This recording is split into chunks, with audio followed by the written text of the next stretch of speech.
Well, all and beings with on Earth ASI. combined, because you know we sort of rely on the rest of the beings on Earth for our livelihood. Yeah, but also as a saying that I personally, so my personal opinion is that there's no reason for us, I mean, for us to assume that we are sentient as human beings and not like animals that are so close to us, like chimpanzees, for example. And then if you say that for chimpanzees, why wouldn't it be true for a cow? And why would it be true for kind of everything? Now, I'm not, in my current stance, I do not assume that, some people say that every single species is sentient on the level that we are. I don't know. Obviously, like no one knows. I mean, as far as I know, the problem is with this. Like, I think there are two problems with this. Number one, there's this problem with individuality that I mentioned earlier. Like, as a human being, you're much less of an individual than you think you are. Like, parts of your decisions, for example, are taken by your gut bacteria. And then, like, there has been experiences where people like got this mid part of their brain cut, and so Mm-hmm. like part of them like did have decisions, and then another one like had another decisions that they were not aware of, and so they were like trying to stop their hand from doing something.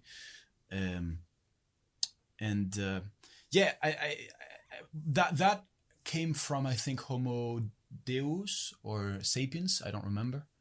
I think this was Homo Deus, actually. Yeah. Yeah, well, there you go. And so yeah, so that's weird. And plus, like, then what are your like cells like or something? Personally think, in my opinion, every single being that has three conditions: number one, it can detect; number two, it can process this detection, what it has detected; number three, it has gone through a process like evolution, in which notions of good and bad, at least for its own survival, but notions of good and bad has been implanted into it. Why am I saying notions of good and bad? Well, it's pretty simple. Um, if you're going to have someone that does not give any shit whatsoever about being burned or about having sex, um, versus someone that hates being burned and loves having sex, well, you're probably going to have someone on the, person B that I described last is probably much more likely to pass on their genes, because the first person, say they're not, like, they don't care about pain, they don't care about death, something, they're probably going to commit suicide or do something dumb because, like, why not? Incels, basically. You're describing incels.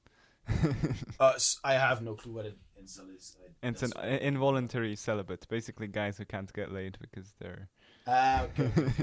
Yeah. Well, yeah, like if you can't, yeah, if you can't feel pain, like, yeah, pain is really really useful. We hate it, but that's because, like, we want to remember that.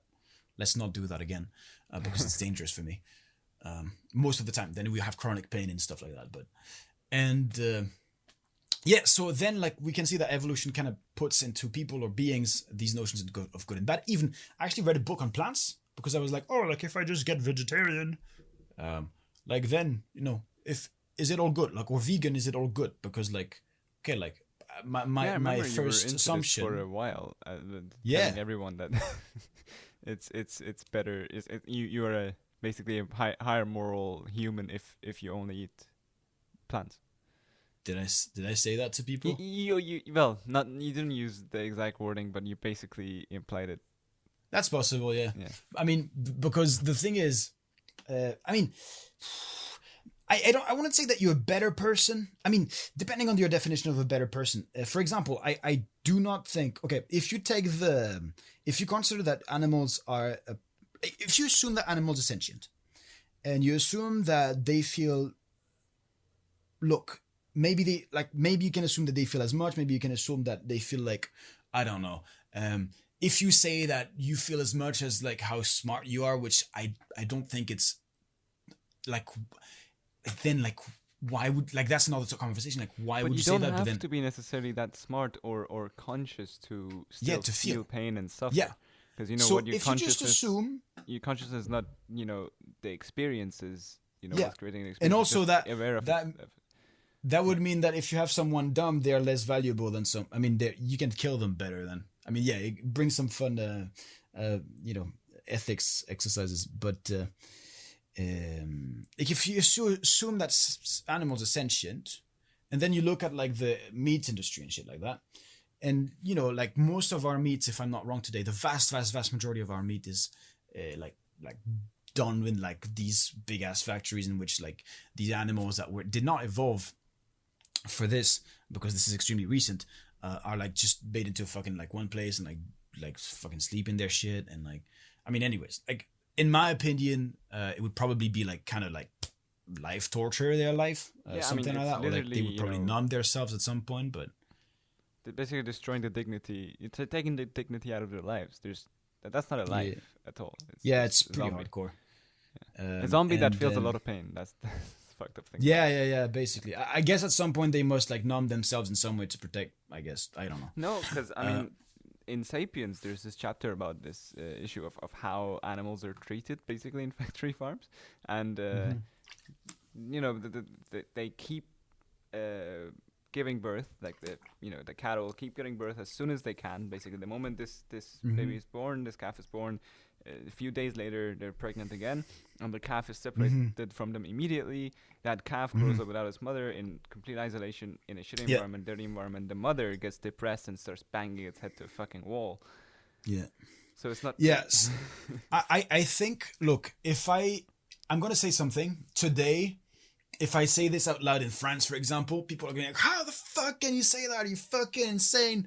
By the way, can for you the separate people that French people from their meat? You can never do that. I mean, yeah, like French cuisine is based. Quite some of it is based on meat. A lot of like we have a lot of cheese and stuff. Anyways, by the way, for the people listening to the podcast, you're not necessarily vegetarian for now, are you? I am not a vegetarian. I'm trying to cut my meat consumption to like once or twice a week, but it's more than that right now. Okay, so yeah, like for the people listening, like you don't have, like I mean, I hope we're trying to have like a conversation that's as open as possible, and we're not like two vegan motherfuckers trying to convince you of anything. Though I actually have quite some respect for people that go vegan. So anyways. Yeah, it's like men who have a vasectomy. Sorry. What do you mean? I have no like you remove your balls? Taking one for the boys. Huh? Yeah, when you cut your balls off. I have why would you do that as a man? It's like voluntarily taking away the entirety of your manlyhood. I'm just making... Dude, less meat is more testosterone, actually. Like if you put two... If I'm not wrong, I've heard look, my source is this. I've heard of a study... So it's not a massive source, you know, but apparently if you put like two groups of you know, like men, and you just study them, you have a control group eating like whatever they eat, like with the meat they want to eat, and another group going full vegetarian. Actually, the group with going full vegetarian will have significantly more testosterone at the end than the group eating meat. Yeah, and my source is I heard a study. So yeah, like. Take it as it is. This would be a bit concerning if it's true. Yeah, I think. Yeah. I mean, I could search it up. We don't have a Joe Rogan. Jamie. Yeah. Yeah. So the thing I was gonna say that is like gonna be super super shocking to people is like actually I don't think it's in terms of impact, in terms of like the suffering of all these. Okay, in terms of like as an event that makes. A lot of being, we'll just assume for now that they're sentient. A lot of being suffer a fuck ton immensely, and like on a really large scale. I think it's actually quite comparable to the classic Holocaust, in the sense that I mean, react if you want to react. But yeah, we get super, super shocked. I was actually thinking of how to react to that, but I chose not to. But like, what I want to say, if you're super fucking shocked, you're like, what the fuck is this? I'm not sure. How can he say that? No, I mean, I'm not talking to you, but I'm talking to the people listening, and I feel the need to fucking defend myself now. Or like defend what I'm saying. I'm not, here's the thing I'm not doing. I'm not blaming anyone here.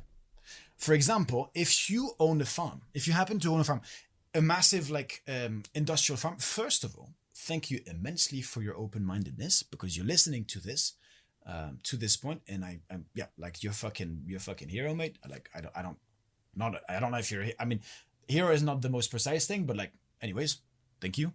You're cool. And number one, I'm not blaming anyone, in the sense that if you are this person that lives in this situation of having an industrial farm, for example, owning one or running one or something, look, I'm pretty sure what happened is that you just got into this job. Maybe it's not the job that you like the most. Maybe you, I mean, according to Wikipedia, people tend to like their job less if it gets into industrial farming than more small scale farming, because you don't have this connection with animals. That's what Wikipedia says about this. And you just here to, like, you know, get money for your family and make them live and just doing your life. So I understand. And you probably don't have the same moral compass, very, very likely, which I understand as well. My definition of I guess a definition of a good person could be someone that follows their moral compass. I think a better definition of a good person is someone that follows their moral compass and is ready and actively seeking to reevaluate it regularly. I'll ask you about moral compass. Like, I think we should talk about that in a bit. But I feel like what you mentioned about factory farming is not just a problem that is associated with factory farming. Yeah, by the way, it's billions and billions every year, I think. Yeah, go on. But also, you know, it's a bit a problem with limited liability enterprise in general. So if you're a company, if you're a corporation, even if you're the founder and CEO of that company, you're still someone who works at that company. You're we basically, it's a genius system. The fact that we have private enterprises, by the way, I'm not like trying to be a socialist. I feel like this conversation is the most left-leaning conversation we've ever had from the way we sound. But I'm definitely, let's go. You know, by the way, I fucking hate. Possible. Yeah. Same. Like I hate these things with like fucking like political parties. I do not identify with any of them. I really think that conversations, like, you should not be telling yourself, if I agree with, I don't fucking know, like, more immigration, I should be agreeing with all that stuff. Like, you can have your own opinion. Yeah, but okay. So in general, when you have a private enterprise, it's a genius system. Anyone, PS. Because you can basically tell the entire world that I signed this paper, and this paper that I signed means that there is now another, creature, another, I guess. Fuck, I forgot the word. My English is shit today. There's another entity. There you go. There's another entity that I just created by just taking a pen and putting on a paper and signing my name. And now I work for this entity that I created, and this entity that I created does things. It's a collective of people, all of which are not directly liable for any of the things that this entity does, even though that entity is just the collection of these people. So no one actually takes responsibility for what this entity does. So you're like, okay, well, don't feel guilty if you're working at a factory farm. Obviously, you shouldn't feel guilty if you're just working there. But if you are a decision maker, you shouldn't just say, well, it's not my liability. Because fair. If you're the CEO of a factory farm or a factory farming company, well, you are liable because you are the decision maker for this entity. Yeah, you're extremely directly responsible. Yeah. But then, like, look, what I want to do is impact, basically. Like, if feeling guilty helps you change it, well, then I hope you feel guilty. No bad feelings involved, right? If, like, feeling motivated by positive shit and not feeling guilt, like, for example, for me, sometimes feeling guilty can really draw me down and, like, make me unproductive. But feeling motivated for a better world or something, if that makes you want to change it, well, perfect. And by the way, I think that, there are a lot of vegan people that, like, they're going and they're like, yeah, like, like, there's this extremist groups kind of everywhere that, like, tend to attack, like, butchers or something like that. I mean, I don't think it's very frequent, but it happens. Like, I think it has happened in France, like, I don't know how many months ago or years, I don't remember. But, yeah, like, they kind of attacked, like, a butchery, if they can call it, like, just kind of destroyed the glass and destroy shit inside. I don't think it helps the cause that much, though I'm not sure.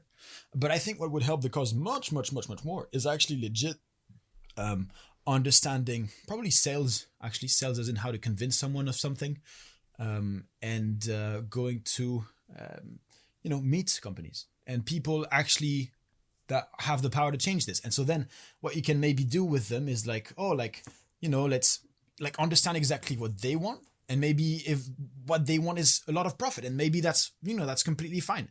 And so find a way to give them more profit by, producing less suffering, having better impact. And so maybe that way is like, I can propose you to help you like build this branch, or like just, I don't fucking know, build this branch of the company where we experiment with plant-based meat. Or, by the way, plant-based meat that actually tastes like meat. And feels like meat, and sounds like meat, and smells like meat. It exists, apparently, Beyond Meat. I really want to try it. Yeah, I've tried it actually quite a few times. I've cooked it myself, and I've bought it from restaurants. The sausage is incredible. It actually tastes better than most sausage I've had. Cool. And the burger... Well, there you go. The burger, the first time you eat it, it's a bit weird. The second time, it tastes a little more comfortable. And then the third time, you don't even realize that you're not eating meat. Cool. But the sausage, there you go. like the moment you just take a bite, it's growing better and better, I guess. Oh yeah, definitely. That's amazing. That's really cool. But the thing, you're mentioning, okay, there has to be an incentive for the average, dairy company or meat production company, factory farm, basically, to change their practices, to invest in what you're mentioning, and that incentive basically doesn't exist for B2B companies. If you're just selling to another business, no one that eats your meat knows your name. Do you know like the name of any of the companies that you buy meat from? I mean, slightly. I know one because they do advertising in France, but that's all. Yeah. No, they have an interest, dude. Like the trend is clear. There's more and more people like that are trying to eat less meat, especially, in what we call developed countries. I don't know about the rest, but at least in these countries, there's a massive trend with people trying to eat less meat. And like the success of companies, if I'm not wrong again, the success of companies like Beyond Meat is absolutely fucking overwhelming, so much that they really struggle with scaling. Because they get so much demand. Like if you step on that, maybe you can just change the brand and no one kind of knows that it comes from you. Who cares? You step on this, you go in R&D and invest in this. You know it's the trend. You know we're going this way.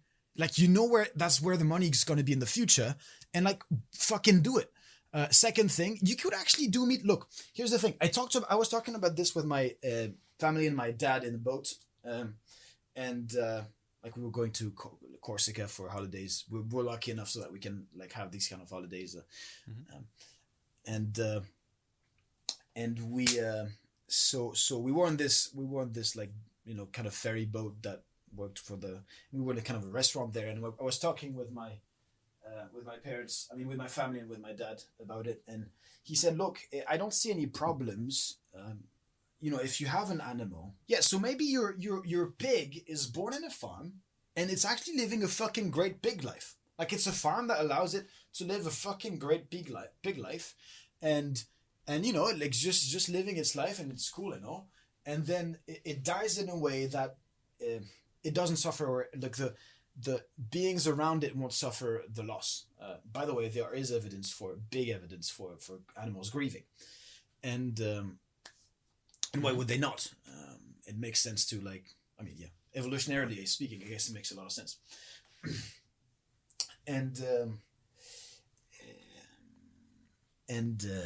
So if you're in this situation, then my dad was like, look, maybe it's good for this pig to have been born, and it's maybe better than not having been born. Now, we don't know what's before life. We don't know what's after it. So we can't know this answer. But, I don't think it's necessarily, what I then put by default is the value of death is like when you're dead, what you're experiencing is 0. We just don't know though. So it's probably not that. And before life, same thing, 0 just by default. In terms of emotional feedback, we just don't know. But yeah, in this way, it's probably not bad at all. And then if all meat in this world was created this way from animal sources, meat from animal sources, why not? Honestly, why not?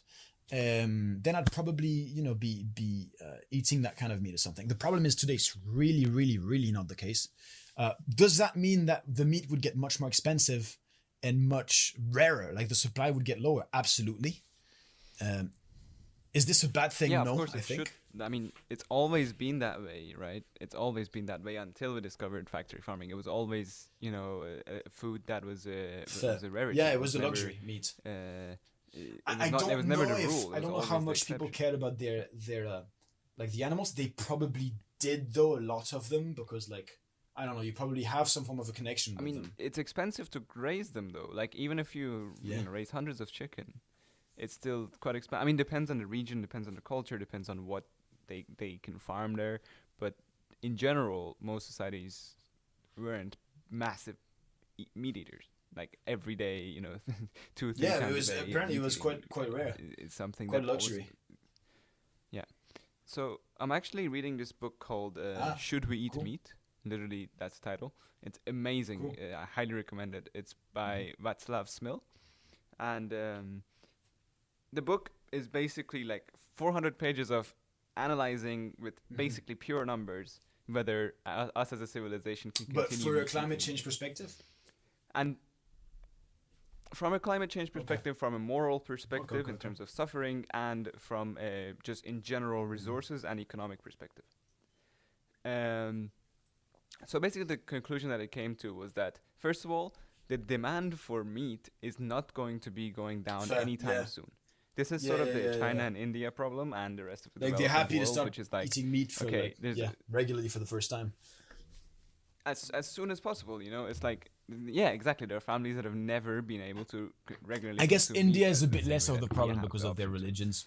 I mean, maybe I'm wrong, but the reason I mentioned China and India is that Václav Smil has an example that every time you try to reduce your greenhouse consumptions as the average consumer, if you're using your car less or if you're turning the extra lights off, just remember that China and India are each building 1,000 megawatts coal plants every week. Holy fuck, man. So China and India are each building such massive coal plants that dwarf the ones that we have in Europe, basically. Yeah. And they're gonna keep building these until. Do you know India has no deadline. Do you know the plan of Bill Gates for like nuclear plants under the earth, powered by nuclear how do you call them? Nuclear waste. Are you referring to? I believe I am. He wants to do it in China, by the way. Yeah, but I mean, he was doing it in China until Trump ruined the deal. But now he's going back to it. But let me just go back to that. Let me just finish. By the way, I said at some point they're so populous. I just want to correct that. I have no clue what populous means. It might mean but what I wanted to mean is like their population is so high. There you go. Yeah, I think you were right in your wording. So basically, going back to the meat topic. So basically, what Václav Smil is arguing is that those of us who should consume as little meat as possible, but cutting meat is not rational. Especially like in your children, you want. Do you though? Because you want them to grow. I don't think also, you need it, because dude. yes, you do. I actually. Why is it? Why is it? What evidence on what? Evidence on this. Like on what precisely? Is it the amino acids? Qualified to speak on it. Dude, mainly the protein consumption. Amino acids. I have a Huel next to me right now. You have a Huel t-shirt. This whole podcast is involuntarily. Yeah, but Huel is good for you as an adult, but not as a child. There's also evidence that protein supplements, even completely plant-based supplements that are not super processed, don't get absorbed in the same way as amino acids that you would get from meat. So it could actually be carcinogenic in the long term, if that's the only source of protein. Okay, if you manage to build the same proteins, okay, maybe you don't. But if you manage maybe you do. Okay, if you have all of the amino acids in the good dose. I looked on their website. Apparently they claim pretty strongly, and they seem to like have a lot of fucking knowledge on nutrition, because that's what they claim. It's in their interest to claim it. I believe them. Huel have like all of the proteins that they have right now. So right now I have like one that is high in protein actually, because sports. Like they're filled with all the amino acids needed in the perfect fucking balance that you need, and I mean, maybe they get absorbed less. I do have a doubt, though. I mean, one of the cliche... They don't get absorbed less, by the way. Yeah. They just get absorbed differently. They're different. I don't know enough about it to be able to properly explain it, but... Okay. I mean, look, I don't really know. One of the cliche things that is in my head is like these people being like vegan bodybuilders and stuff. I have been able personally to get on a bit of mass, a bit of muscle since a few months because of... I mean, sadly, I was like sick of COVID and completely overwhelmed. I mean, in terms of work and time by the like flutter class. And so like for like 2 weeks, I did not work out at all. And for like 2 other weeks, I worked out barely. And before this, so yeah, I lost a lot of it, sadly. But yeah, I've been able to put on some mass and fully vegetarian. You know, I've not taken steroids or something. So... you know, and nothing lower than usually. It works, you know? Right? Yeah. It definitely works. It's just a matter of, you know, in the long term for the entirety of the population, especially for growing kids. That's my in this book at least. That's the main concern for children. But okay, so moving on from that, just you know, he probably knows a lot more about this subject than I do. Oh, for sure. Yeah, for sure. Like the guy, the motherfucker, he does so many numbers. It's mind numbing. He really bases his argument on numbers, which is great, I think. But anyway, his whole argument was that our current meat consumption, we can actually supply 2/3 of our current meat consumption by just completely removing factory farming, just eradicate factory farming, and use the waste product of raising. So if we cut out meat completely, first of all, you're leading to the collapse of in not only one industry but every industry that is reliant on it. I think you know the rice and the you know corn that you grow.